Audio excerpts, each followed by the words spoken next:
अपनी की हुई भागवतिक वृत्ति, तपस्या, साधना, दान, पुण्य कभी अपने मुख से उच्चारण नहीं करना चाहिए।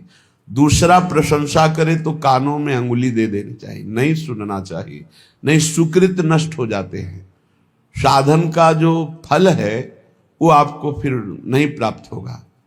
प्रशंसा अपने मुख से करने से बचे और दूसरे के मुख से प्रशंसा सुनने से बचे। दूसरे की निंदा अपने मुख कर से करने से बचे और दूसरे के मुख से सुनने से बचे। अपनी निंदा आनंद पूर्वक सुने, अपनी निंदा करने वाले का सम्मान करे, अपनी प्रशंसा स्वयं ना करे, दूसरा जो अपनी प्रशंसा करे उसका सम्मान ना करे। ये भागवतिक सिद्धांत बहुत उल्टा है, इसे जल्दी सांसारिक प्राणी नहीं समझ पाते। सांसारिक प्राणी जो हमारे अनुकूल चले, प्रशंसा करे, हम उसको आदर देंगे, लेकिन भगवत भक्त ऐसा नहीं करेगा। अनुकूल चलने वालों के प्रति, प्रशंसा करने वालों के प्रति, प्रणाम नमस्कार करने वालों के प्रति उदासीन वृत्ति रहती है। अपमान निंदा करने वालों के प्रति प्रिय भाव रहता है। बिल्कुल उल्टा, बिल्कुल उल्टा। संसार में अपमान निंदा करने वाले के प्रति तिरस्कार भावना रहती है। सम्मान, प्रियता, अनुकूलता, इसके लिए फिर हृदय में आदर बुद्धि होती है। ओ ये तो बहुत अच्छा आदमी, ये है संसारिक भाव। परमार्थ बिल्कुल इससे उल्टा है, इसको धारण कीजिएगा। अपनी प्रशंसा कभी अपने मुख से ना करे। अपनी प्रशंसा जब कोई कर रहा हो दूसरा, तो कान में अंगुली दे दे, सुने ना। दूसरे की निंदा कभी अपने मुख से ना करे। कोई दूसरा कर रहा हो तो कान में अंगुली दे दे। अपनी जब कोई निंदा कर रहा हो तो प्यार भरकर सुनना चाहिए। कैसा लगता है? अपनी जब कोई निंदा कर रहा हो और हम प्रियता में भरकर सुने, भगवान की कितनी कृपा है, आज मुझे सहनशील बनाने के लिए कैसा सुंदर प्रयोग कर रहे हैं। हम मुस्कुराकर अपनी निंदा सुने, अपनी निंदा करने वाले का आदर करें, तब हमारे जो सुकृत होंगे वो प्रियालाल कृपा करके सार्थक कर देंगे। सुकृतों का सार्थक होना है प्रियालाल करुणा करके हमारे नेत्रों में झलकने लगे, हमारा मन उनकी स्मृति में, उनके नाम जप में निरंतर लग जाए। श्रीपाद कह रहे हैं, ये सदैव श्यामा श्याम वृंदावन में खेलते रहते हैं। जितने अविद्यामय धाम हैं, मायाकृत लोकों को अविद्यामय कहते हैं। एक विद्यामय है, कैलाश, साकेत, वैकुंठपुरी, द्वारिका, ये सब दिव्य विद्यामय है। कह रहे हैं विद्यामय और अविद्यामय, इन सबसे परे ये महाप्रेममय श्री वृंदावन धाम है। इस सब धामों का मूल वृंदावन का जो प्रेम रस है, ये बिना श्री जी की कृपा से नहीं मिलता। आपका वृंदावन आना, वृंदावन दर्शन करना, वृंदावन वास करना, सत्संग मिलना, ये केवल श्री जी की कृपा से है। अब विश्वास करो, जब श्री जी ने इतनी कृपा कर दी है तो वो मिलने वाली पूरी वृत्ति बना दी, अब मिलना बाकी है, ये आपको संभालना है। सबकी कृपा आपके ऊपर है, अब आपको अपनी कृपा अपने ऊपर कर लेनी है। अपनी कृपा, गलत आचरणों वाले मन को धिक्कारना, सही संग, सही विचार, सही क्रिया, इसका आदर करना, जो शास्त्र प्रमाणित है, ये अपने ऊपर कृपा आप कर रहे हैं। भगवान नाम जप करना, भगवान लीला गुणानुवाद, भगवत भक्तों के चरित्र, भगवत भक्तों का संग, दूसरों की परोपकार भावना, परहित भावना, इसका आदर करो। दूसरों का अहित, प्रपंच वार्ता, काम चिंतन, काम क्रीड़ा, ये सर्वनाश करने वाली बात, इसका त्याग करो। ये होगा अपने ऊपर कृपा करना। गुरु की कृपा हो गई, शास्त्र की कृपा हो गई, श्री जी की कृपा, अब अपनी कृपा बकाया रह गई। आप जो प्रमाद स्थिति में समय काटते हैं, ये अपने ऊपर कृपा कर लीजिए। देखो, बिना आसनों का अभ्यास किए कोई ऊर्ध्वरेता ब्रह्मचारी नहीं हो सकता। यदि आप आसन में नहीं बैठते हैं कम से कम 2 घड़ी 48 मिनट, आप ब्रह्मचर्य रह ही नहीं सकते। कागज में लिख लीजिए चाहे दिमाग में लिख लीजिए, ये अनुभव गम में बातें कह रहे हैं। आप प्राणवायु का संशोधन नहीं करते हैं, आप अंदर मंत्र नहीं चलाते हैं, आप ब्रह्मचर्य रह लें, असंभव बात है। बिना किसी क्रिया के उसका पतन हो जाएगा। सिद्धासन ऊर्ध्वरेता ब्रह्मचारी जी के लिए अत्यंत आवश्यक है। आदर का पात्र वही है जो ऊर्ध्वरेता हो जाता है। अगर सिद्धासन में नहीं बैठे तो ऊर्ध्वरेता की गुंजाइश ही नहीं है। प्राण संशोधन नहीं है तो निरंतर मंत्र वृत्ति चला ही नहीं सकते, क्योंकि स्थूल प्राण है, मंत्र तो सूक्ष्म प्राण में निरंतर चलते हैं। हमारी प्रार्थना है, सेवा करो, 24 घंटे में 1 घंटा ही सही, पर जवान साधक को सिद्धासन और पद्मासन का अभ्यास करना चाहिए। जिस समय हम 24 मिनट क्रॉस करेंगे आसन में बैठकर, तो हमारे शरीर में भयंकर पीड़ा होगी, जांघों में, हर नस नाड़ी में। वह पीड़ा बड़ी अमृतमयी होती है, शरीर को निरोग कर देती है, चर्बी को भस्म कर देती है, वायु को शांत करके सूक्ष्म करती है। जो आसनों पर बैठने वाला है, ब्रह्मचारी है, प्राण संशोधन प्राणायाम के द्वारा करता है, बहुत सुंदर मंत्र चलता है निरंतर। जवान जवान साधक है, झुक के बैठना, दीवाल का आश्रय ले लेना, शरीर का रोग ग्रसित हो जाना, ये सूचना देते हैं कि आप ब्रह्मचर्य की हानि किए हैं, आपका आहार ठीक नहीं है, आपकी साधना ठीक नहीं है।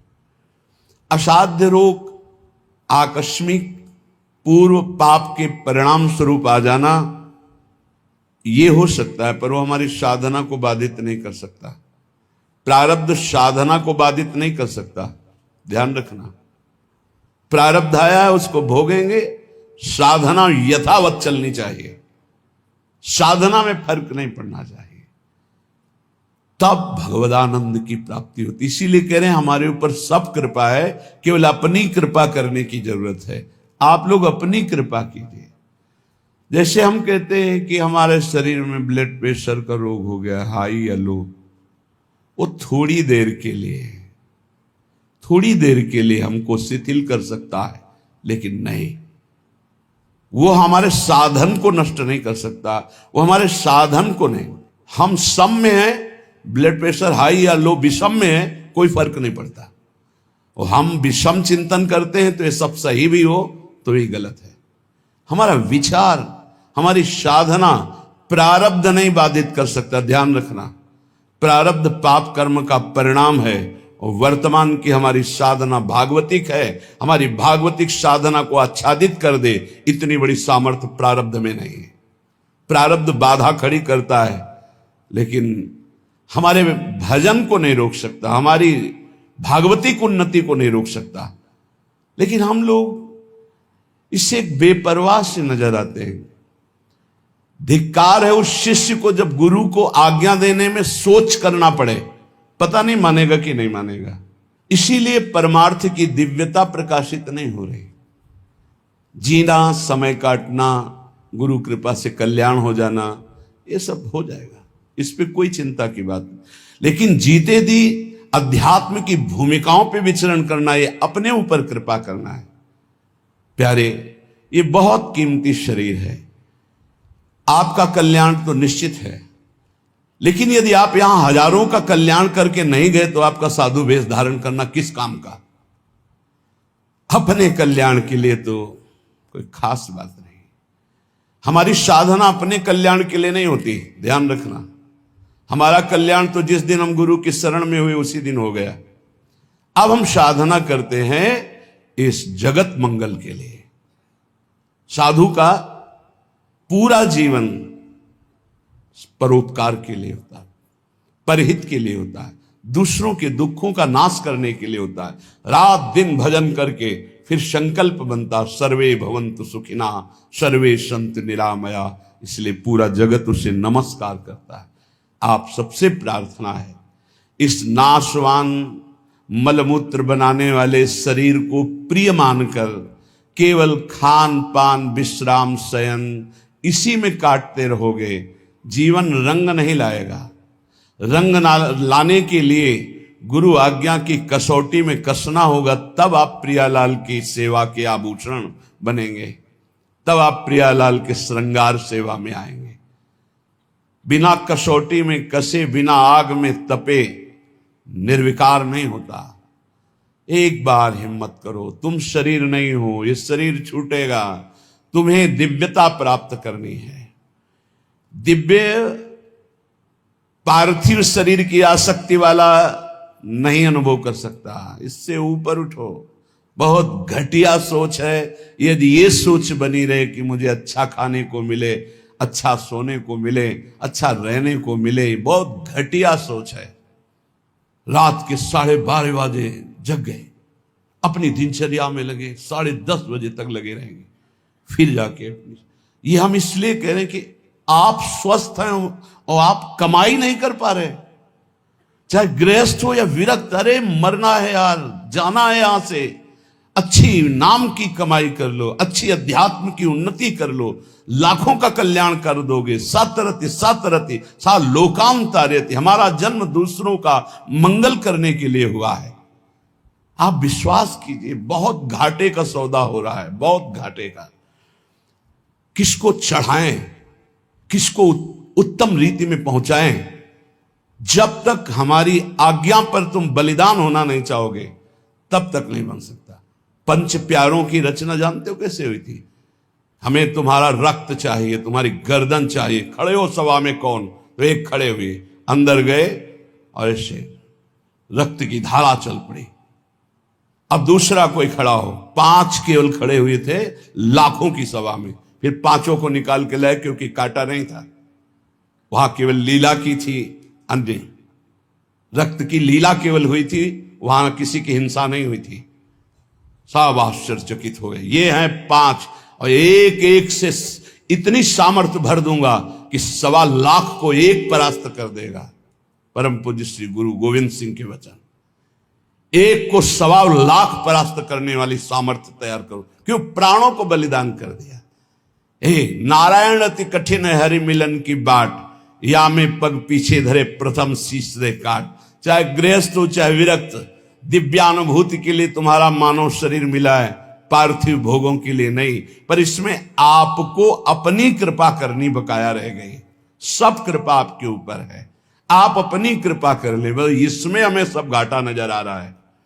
गुरु कृपा, धाम कृपा, इष्ट कृपा, शास्त्र कृपा। गुरु लाखों ने बनाया, लेकिन गुरु की बात मानने वाला कोई बिरला ही है। ऐसा नहीं कि नहीं है, पर वो इतने में अंगुली में गिने जाएं। तो एक साधु जब साधना करता है तो प्रांत के प्रांत को पावन कर देता है, और सैकड़ों साधु जहां भजन करे तो राष्ट्र को पावन करने की सामर्थ्य रखते हैं। इसलिए जगो, मोह निद्रा से जगो। तुम मानव नहीं हो, तुम भगवान की दिव्य अंश हो। तुम्हारा जन्म ही हुआ है दिव्यता के लिए, पशुता के लिए तो अन्य योनियां है। निद्रा भय आहार मैथुन ये पशुता है, इसके लिए अन्य योनियां हैं। तुम दिव्य नारायण स्वरूप हो, हरि स्वरूप हो, अपने स्वरूप की तरफ बढ़ो। ये सब छोड़ो, ये आंतरिक वृत्ति को सुधारो भाई। खान पान विश्राम ये कुछ नहीं है, कुछ नहीं है। पूरा जीवन खाते खाते मर जाओगे, फिर भी रसेंद्री तृप्त नहीं होगी। भोगते भोगते मर जाओ पर जनेंद्री तृप्त नहीं होगी। देखते देखते मर जाओ पर नेत्रेंद्री तृप्त नहीं होगी। ये कैसा झूठा नाटक। इस नाटक का पर्दाफाश करने के लिए तुम जन्मे हो, अपने हृदय के नाटक का पर्दाफाश करने के लिए।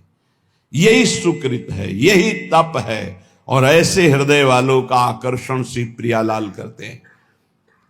बिना देखे जीवन चला जाए तो धिक्कार है जीवन को। क्या देखना है? प्रिया प्रीतम को। इन्हीं आंखों से ऐसे स्पष्ट, इन्हीं नयनन सब सुख देखें, अपनो जन्म सुफल करी लेखें। इसके लिए श्रीपाद वर्णन कर रहे, सुक्षीणा धमनी ततो मृज वपु केशो जरत कंथया कौपीनेन चचीर खंडक कृते नाढ्योति सौम्याकृति तूष्णीका सकला धमाधम इवात्यंतम विदूरे चरन श्री राधा पद दास्य लीन हृदयो वृंदावने श्याम कृति। बोले इतना साधन में तन्मय है कि भोजन बहुत अल्प हो गया, इसलिए सुक्षीणा धमनी, नस नाड़ियां एक एक गिन लो। देखो यह है अपने ऊपर कृपा। और आपसे सच्ची कहते हैं, कई कई दिन भोजन न मिलने पर भी ना शक्ति का ह्रास और न निराशा न चेहरा उदास। कैसे? साधन बल। आसनों में बैठने वाला, प्राणों का संयमन करने वाला कभी भी तेज रहित नहीं हो सकता, उत्साह रहित नहीं हो सकता, क्योंकि उसके पास बहुत बड़ी सामर्थ्य है। भजन, ब्रह्मचर्य, आसन, प्राणायाम, बहुत बड़ी सामर्थ्य, बहुत बड़ी किसी भी संप्रदाय का हो, यह अत्यंत आवश्यक है, अत्यंत आवश्यक है। कोई सुन नहीं रहा। ये अपने ऊपर कृपाए राग त्यागी वैरागी कहलाने वाले आप हैं, परमार्थ के पथिक हैं। सुक्षीणा धमनी ततो मृज वपु केशो जरत कंथया। शरीर की एक एक नस नाड़ी गिन ली जाए ऐसी, क्योंकि अल्पाहार। पूज्यपाद दुड़िया बाबा, पूज्यपाद मग्नानंद सरस्वती जी महाराज, श्री स्वामी अनंग बोधाश्रम जी, रोटी राम बाबा, एक सितवा बाबा, ऐसे ऐसे सिद्ध महापुरुष। एक दिन सितवा बाबा जा रहे थे तो गांव में पहले शौच बाहर जाया जाता था, तो एक लोटे में 3 माताएं शौच। उनमें से एक ने कहा कि तुम्हें कितना? तो बोले 2-3 चुल्लू। बोले हाथ तो साफ नहीं हुआ होगा। बोले आटा लगाना है, साफ ही हो जाएगा उसमें। विनोद में उसने कहा आटा लगाने में तो साफ ही हो जाए। उसी समय सितुआ ने संकल्प लिया, जीवन कभी रोटी नहीं खाऊंगा। तो अन्न भुंजवा लेते और वो से इतना ऐसा, वो बड़े सिद्ध महापुरुष हुए।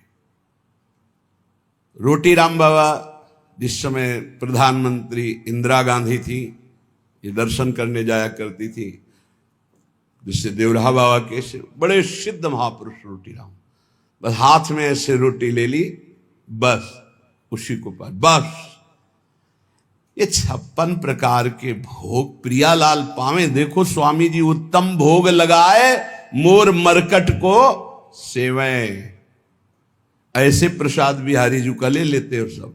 आप चना पाके, हे भाई कमाने आए हो, लक्ष्य पे तीर एकदम अमोघ बाण की तरह जाना चाहिए। यही समय कमाने का, यही समय कमाने का, यही समय गंवाने का है। जिसकी जवानी तप में, उसकी वृद्धावस्था महान आनंद में। जिसकी जवानी भोग में, उसकी वृद्धावस्था दुर्गति में। कागज में लिख लो। और जिसका प्रारंभ से भजन उसका अंतिम भगवदाकार निश्चित। जिसका प्रारंभ विषयाकार, अंतिम बदलना बड़ा कठिन। ये जीवन की बातें कह रहे हैं। सुक्षीणा धमनी ततो मृज वपु। कैसे तुम्हें बताएं? लक्ष्य ही नहीं है तो कैसे बताएं? लक्ष्य जब बन जाएगा तो नहीं खान पान ते भावे है, नहीं कोमल वसन सुहावे है, सब विषय लगे ते खारा है, हरियासिक का मग न्यारा है। हलवा और गुलाब जामुन पाने वाले लाखों हो सकते हैं, लेकिन प्रियालाल के लिए आंसू बहाने वाले दो कहो हरिवंश रस बिरलो समझनहार, एक दो ही जो पाइए खोजी सब संसार। सत्य सत्य परम सत्य बात कह रहा हूं। परम कसौटी कस के अपने आप को झोंक दो तपस्या में, अभी आगे प्रियालाल मिल जाएंगे। दिव्य अनुभूतियां बिना गुरु की आज्ञा पर चले दिव्य अनुभूतियां नहीं हो सकती। एक खा पी के मोबाइल से गंदी बातें देख के समय काट लो, प्रिया प्रीतम की दिव्य लीला देखने का अधिकार नहीं प्राप्त कर पाओगे, मान लो। और एक बार चढ़ाई पे चढ़ जाओ तो सब खत्म हो गया। साधन काल में एक कवलन पूज्य पादुड़िया बाबा सिद्धावस्था में 70 घरों में एक दिन में भिक्षा पाने जाते थे। एक दिन में 70 घरों में अगर एक एक कवल पाते होंगे तो 70 कवल पाते, समझ लीजिए आप। एक बार चढ़ाई पे चढ़ जाओ, खेल हो गया, भगवत साक्षात्कार हो गया। अब क्या, अब तो बादशाह हो गए, घूमो आनंद मगन घूमो, कोई परास्त नहीं कर सकता। पर चढ़ाई ही नहीं चढ़ रहे। बिना विजयी हुए कोई सम्राट नहीं बनता। संतों को बादशाह का बादशाह कहा गया है। चाह मिटी चिंता मिटी मनुआ बेपरवाह, जिनको कछु न चाहिए वो साहन के साह। देखो तुम गुलाम हो या शहंशाह हो। बड़ी विचित्र दुर्दशा है, बड़ी विचित्र दुर्दशा। ए भाई जगो, सुख क्षीणा धमनी ततो मृज वपुः केशो जरत कंथया। कभी एक मिनट जीवन में किसी के पास बैठ करके वार्ता करने की कभी रुचि नहीं रही, वार्ता करने की रुचि। यहां वृंदावन तक में ये बलराम ब्रजवासी जब मिलने आते थे तो सबसे ऊपर छत में पद्मासन लगाए बैठे। कभी जब दृष्टि खुलती तो देखते हाथ जोड़े खड़ा है, ए बाबा कुछ पाया है कि नहीं, ये ले ले प्रसाद, पा लेना। हाँ ठीक है भैया, रख दो और आप जाओ। कभी विश्वास कीजिए, प्रपंच वार्ता हंसी मजाक मिलना जुलना, आग लगाओ अंदर। ये दूसरे के समझाने से नहीं होता है, खुद की आग से होता है। नई अवस्था है आपकी, या परमार्थ में चल रहे हो, चाहे गृहस्थ हो चाहे विरक्त हो। ये पेट बढ़ने का मतलब है साधन विहीन जीवन कर लेना। सिद्ध पुरुषों के पेट बढ़े तो आनंद तोंद है, आनंद उनकी कोई बात नहीं। अभी कुछ देखा ही नहीं है और बढ़ने लगा चर्बी और मांस और ये सब, बिल्कुल नहीं, बिल्कुल नहीं। 18 से 48 तक घोर तप में जीवन, फिर आगे जो सिद्धावस्था आ जाएगी आप खुद देख लोगे कैसी आनंदमयी वृत्ति होती। हमारी प्रार्थना मान लो आप सेवा में रत रहें, लेकिन निरंतर चतुराशी जी नाम जब मंत्र जब चलता हुआ, और जब समय मिले फौरन आसनों पे बैठ जाओ। 2 घंटे 3 घंटे विश्राम, बस आसनों पे बैठ करके ही अपना समय व्यतीत करो। जवान हो, ब्रह्मचारी हो, भगवत मार्ग के पथिक हो। ततो मृज वपुः, कभी शरीर में साबुन तेल सांसारिक वस्तुएं इनका प्रयोग मत करो। वैसे प्राय नहीं करते, मत प्रयोग करो। कह रहे कि अमृज वपुः, ये साबुन लगा लगा करके इसके चमड़ी को चिकनी करके क्या तुम्हें संसार को दिखाना है? किसके? साबुन घोर रजोगुणी वस्तु है, शरीर में नहीं कभी लगाना। अगर कभी जटा आदि की बात आती है धोने की, तो सात्विक वस्तुएं आती है, रीठा आदि ऐसी घोर के डाल लो, जल डाल लो, उचित साफ हो जाती है। जीवन में कभी नहीं, गंगा मैया की कृपा से गौ अपने आप निर्मल, ऐसे कहीं भी तेल का कभी प्रयोग ना हो तो कभी जू नहीं पड़ सकते, ध्यान रखना। कभी जटा में कोई कीड़ा नहीं पड़ सकता यदि आपने तेल का प्रयोग नहीं। किस बात का तेल का प्रयोग करना है? क्यों? चमड़ी चिकनी करनी है। अब तो भाई सेटिंग फिटिंग सब पता नहीं चलता है कि क्या साधुता है, क्या वैराग्य की पद्धति, क्या नियम, कुछ पता ही नहीं चलता है। धातु स्पर्श